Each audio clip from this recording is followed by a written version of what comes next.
रासा international school की तरफ से आप सभी का इस वीडियो में स्वागत है। प्यारे बच्चों, आज हम हिंदी साहित्य का पाठ 17 जिसका नाम है सांस सांस में बांस वह पढ़ेंगे। यह पृष्ठ संख्या 118, 119, 120 व 121 पर है। यह एक निबंध है, तो आइए शुरू करते हैं। पाठ 17 सांस सांस में बांस। एक जादूगर थे चंग की चंगल नवा। अपने जीवन में उन्होंने कई बड़े बड़े करतब दिखलाए। जब मरने को हुए तो लोगों से बोले, मुझे दफनाए जाने के छठे दिन मेरी कब्र खोद कर देखोगे तो कुछ नया सा पाओगे। कहा जाता है कि मौत के छठे दिन उनकी कब्र खोदी गई और उसमें से निकले बांस की टोकरियों के कई सारे डिज़ाइन। लोगों ने उन्हें देखा, पहले उनकी नकल की और फिर नए डिज़ाइन भी बनाए। बांस भारत के विभिन्न हिस्सों में बहुतायत में होता है। भारत के उत्तर पूर्वी क्षेत्र के 7 राज्यों में बांस बहुत उगता है, इसलिए वहाँ बांस की चीज़ें बनाने का चलन भी खूब है। सभी समुदायों के भरण पोषण में इसका बहुत हाथ है। यहाँ हम खास तौर पर देश के उत्तरी पूर्वी राज्य नागालैंड की बात करेंगे। नागालैंड के निवासियों में बांस की चीज़ें बनाने का खूब प्रचलन है। इंसान ने जब हाथ से कलात्मक चीज़ें बनानी शुरू की, बांस की चीज़ें तभी से बन रही हैं। आवश्यकता के अनुसार इसमें बदलाव हुए हैं और अब भी हो रहे हैं। कहते हैं कि बांस की बुनाई का रिश्ता उस दौर से है जब इंसान भोजन इकट्ठा करता था। शायद भोजन इकट्ठा करने के लिए ही उसने ऐसी डलियानुमा चीज़ें बनाई होंगी। क्या पता बया जैसी किसी चिड़िया के घोंसले से टोकरी के आकार और बुनावट की तरकीब हाथ लगी हो। बांस से केवल टोकरियां ही नहीं बनती, बांस की खपच्चियों से ढेर चीज़ें बनाई जाती हैं, जैसे तरह तरह की चटाइयाँ, टोपियाँ, टोकरियाँ, बर्तन, बैलगाड़ियाँ, फर्नीचर, सजावटी सामान, जाल, मकान, पुल और खिलौने भी। असम में ऐसे ही एक जाल जकाई से मछली पकड़ते हैं। छोटी मछलियों को पकड़ने के लिए इसे पानी की सतह पर रखा जाता है या फिर धीरे धीरे चलते हुए खींचा जाता है। बांस की खपच्चियों को इस तरह बांधा जाता है कि वे एक शंकु का आकार ले लें। एक शंकु का ऊपरी सिरा अंडाकार होता है।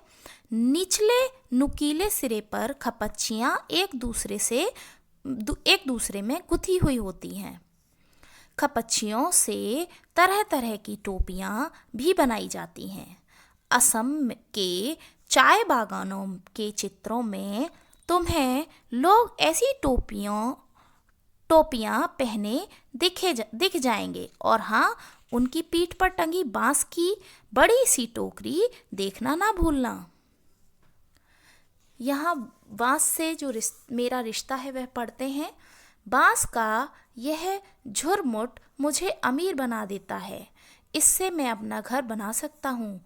बांस के बर्तन और औजार इस्तेमाल करता हूँ। सूखे बांस को मैं ईंधन की तरह इस्तेमाल करता हूँ। बांस का कोयला जलाता हूँ। बांस का अचार खाता हूँ। बांस के पालने में मेरा बचपन गुजरा। पत्नी भी तो मैंने बांस की टोकरी से के जरिए पाई और फिर अंत में बांस पर ही लिटाकर मुझे मरघट ले जाया जाएगा। जुलाई से अक्टूबर घनघोर बारिश के महीने, यानी लोगों के पास बहुत सारा खाली वक्त या कहो आसपास के जंगलों में बांस इकट्ठा करने का सही वक्त। आमतौर पर वे 1 से 3 साल की उम्र वाले बांस काटते हैं। बूढ़े बांस सख्त होते हैं और टूट भी तो जाते हैं। बांस से शाखाएं और पत्तियां अलग कर दी जाती हैं। इनके बाद ऐसे बांसों को चुना जाता है जिसमें गांठें दूर दूर होती हैं। दांवों यानी चौड़े चांद जैसी फाल वाले चाकू से इन्हें छीलकर खपच्चियाँ तैयार की जाती हैं। खपच्चियों की लंबाई पहले से ही तय कर ली जाती है। मसलन आसन जैसी छोटी चीज़ें बनाने के लिए बांस को हर एक गठान से काटा जाता है, लेकिन टोकरी बनाने के लिए हो सकता है कि 2 या 3-4 गठानों वाली लंबी खपच्चियाँ काटी जाएं। यानी कहाँ से काटा जाएगा यह टोकरी की लंबाई पर निर्भर करता है। आमतौर पर खपच्चियों की चौड़ाई 1 इंच से ज़्यादा नहीं होती। चौड़ी खपच्चियाँ किसी काम की नहीं होती। इन्हें चीरकर पतली खपच्चियाँ बनाई जाती हैं। पतली खपच्चियाँ लचीली होती हैं। खपच्चियाँ चीरना उस्तादी का काम है। हाथों की कलाकारी के बिना खपच्चियों की मोटाई बराबर बनाए रखना आसान नहीं। इस हुनर को पाने में काफ़ी समय लगता है। टोकरी बनाने से पहले खपच्चियों को चिकना बनाना बहुत ज़रूरी है। यहाँ फिर दाव काम आता है। खपच्ची बाएं हाथ में होती है और दाएं हाथ में। दांव का धारदार सिरा खपच्ची को दबाए रखता है, जबकि तर्जनी दांव के एकदम नीचे होती है। इस स्थिति में बाएं हाथ से खपच्ची को बाहर की ओर खींचा जाता है। इस दौरान दायां अंगूठा दांव को अंदर की ओर दबाता है और दांव खपच्ची पर दबाव बनाते हुए घिसाई करता है। जब तक खपच्ची एकदम चिकनी नहीं हो जाती, यह प्रक्रिया दोहराई जाती है। इसके बाद होती है खपच्चियों की रंगाई। उसके लिए ज़्यादातर गुड़हल, इमली की पत्तियों आदि का प्रयोग किया जाता है। काले रंग के लिए उन्हें आम की छाल में लपेटकर कुछ दिनों के लिए मिट्टी में दबा कर रखा जाता है। बांस की बुनाई वैसे ही होती है जैसे कोई और बुनाई।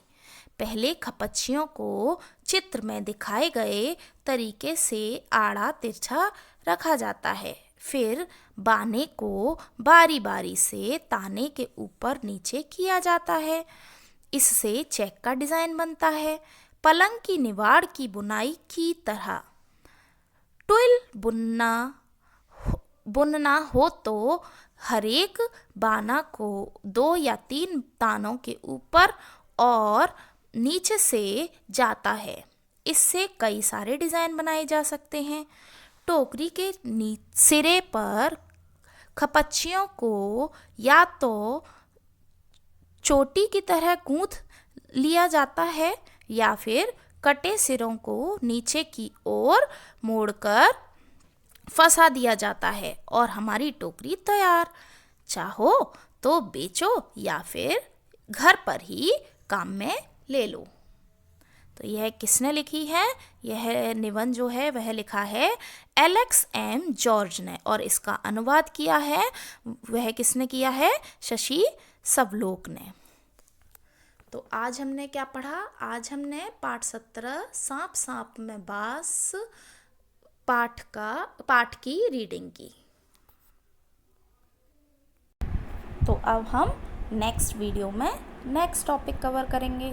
तब तक आप इसका अभ्यास कीजिए। धन्यवाद।